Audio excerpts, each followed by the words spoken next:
I'm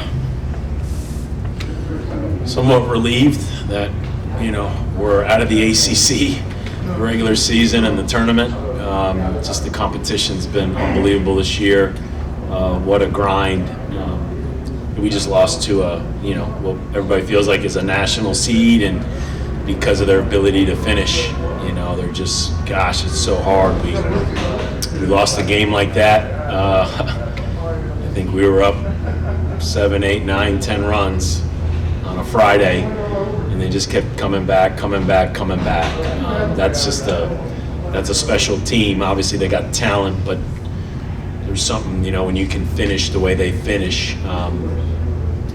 For about 6 innings, gosh, we played fun baseball, because I take game notes and we go over game notes, and I was like, man, I can't wait till we cover these game notes, because, man, we were offensive. We were running the bases. We were making routine plays. We were making diving plays.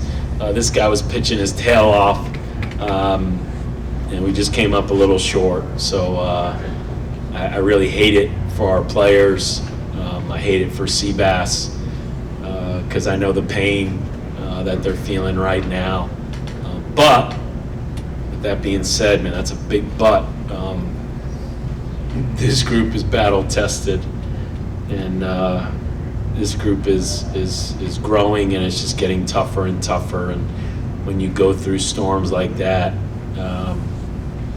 it's special when you come out the other side. So I'm looking forward to joy on Monday.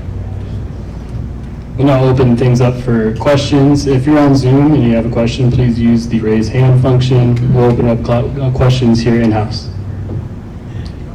Yeah, Sebastian, obviously, we all know what Clemson can do offensively. You were able to keep them in check pretty well there for 6 innings or whatever it was. What's the key to slowing those guys down? I think getting ahead of those guys and making sure that all your pitches are in the zone. I feel like I did a pretty good job of throwing all 4 of my pitches in the zone and keeping them off balance. So yeah, just being able to hit your spots and not let them get too comfortable in the box. ABC's of pitching, you know what I mean? Just doing the little things right, throwing the ball where it's supposed to be thrown, and good things will happen. You had a moment there in the 5th where, I could see you look over a little bit. You knew they were gassing up in the bullpen maybe, but you seemed to dig deep and did it again then in the following inning. Can you talk a little bit about what's going through your mind there, and just what you were able to find maybe an extra gear to get you through another inning plus? Yeah, every game's a big game, but this is our biggest game of the season up to this point. And I know that I have a job to do, and Coach Mack got me this season to pitch in big games like this. And so I know I have a job to do, and I have a promise to fulfill to this team.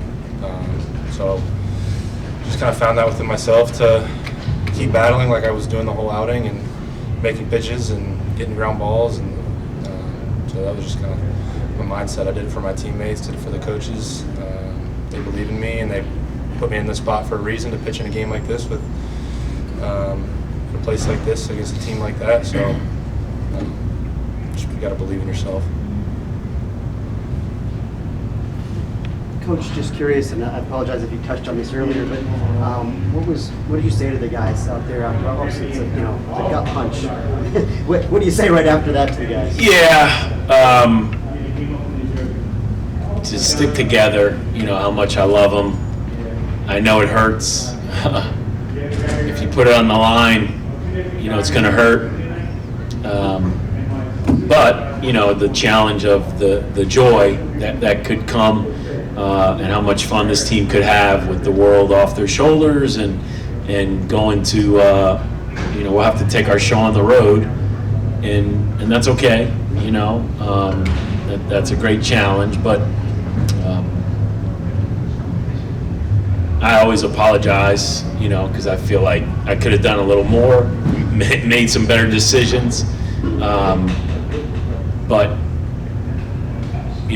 wanted to go over the schedule. We'll head back tomorrow. We'll scrimmage Sunday, and watch the show Monday and get ready. Any other questions for Coach and student athlete? All right, thanks, guys.